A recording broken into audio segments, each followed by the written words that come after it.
Ready to get started? Yeah, let's get it.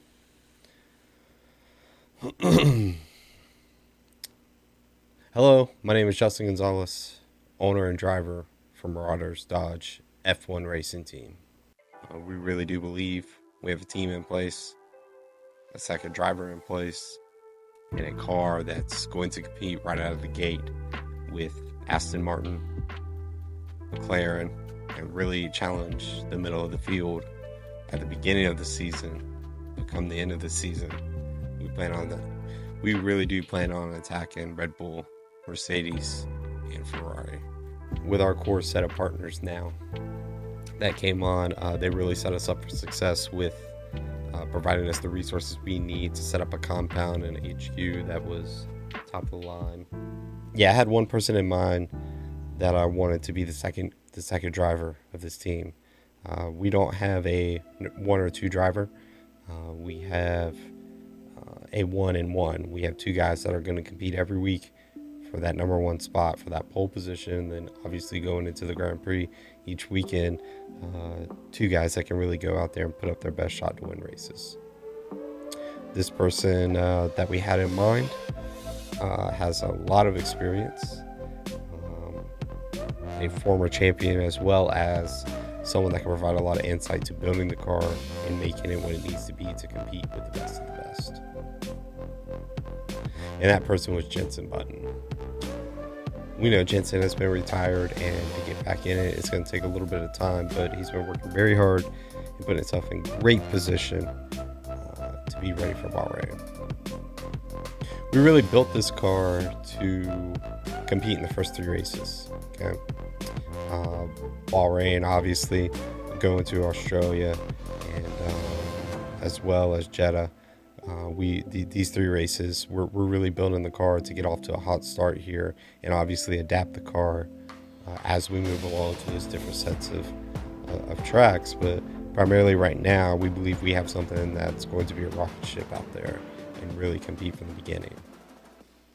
When it came to revealing the car and the team, the one thing that we kept looking at, and there's 4 words that came in and really put a stamp on the look, the team, and now we've kind of adopted.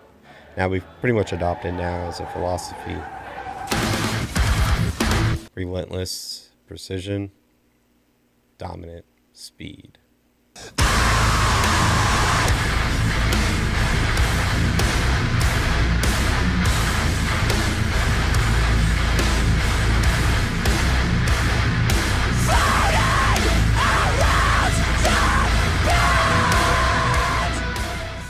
Going into Bahrain, our testing was really good from the get-go.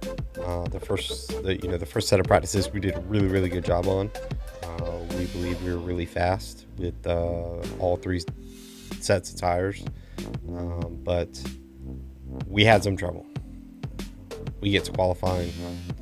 Once we got to qualifying, we did a great job in the first couple of sessions. Getting to the last section, that's when we had some issues. We got our first issue, and that issue was Checo Perez.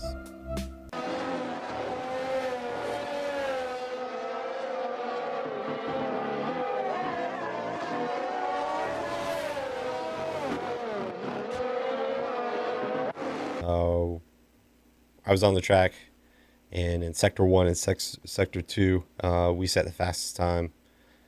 I don't know if it was by accident or if Perez, I haven't looked at the tape, but if Perez checked up or what happened. But coming out of Sector 2, setting the fastest 2 sectors, Checo checked up in front of us. We were actually passing an Aston Martin because we were really quick, and it looks like we were going to take the pole position, but Checo backed up enough during that run to almost cause a wreck between all 3 of the cars. Luckily, I was able to pull out. Had some damage with the car that we are currently addressing, but don't know what he was doing there. Really don't. We got off to a great start, but the one thing I didn't notice from the beginning was that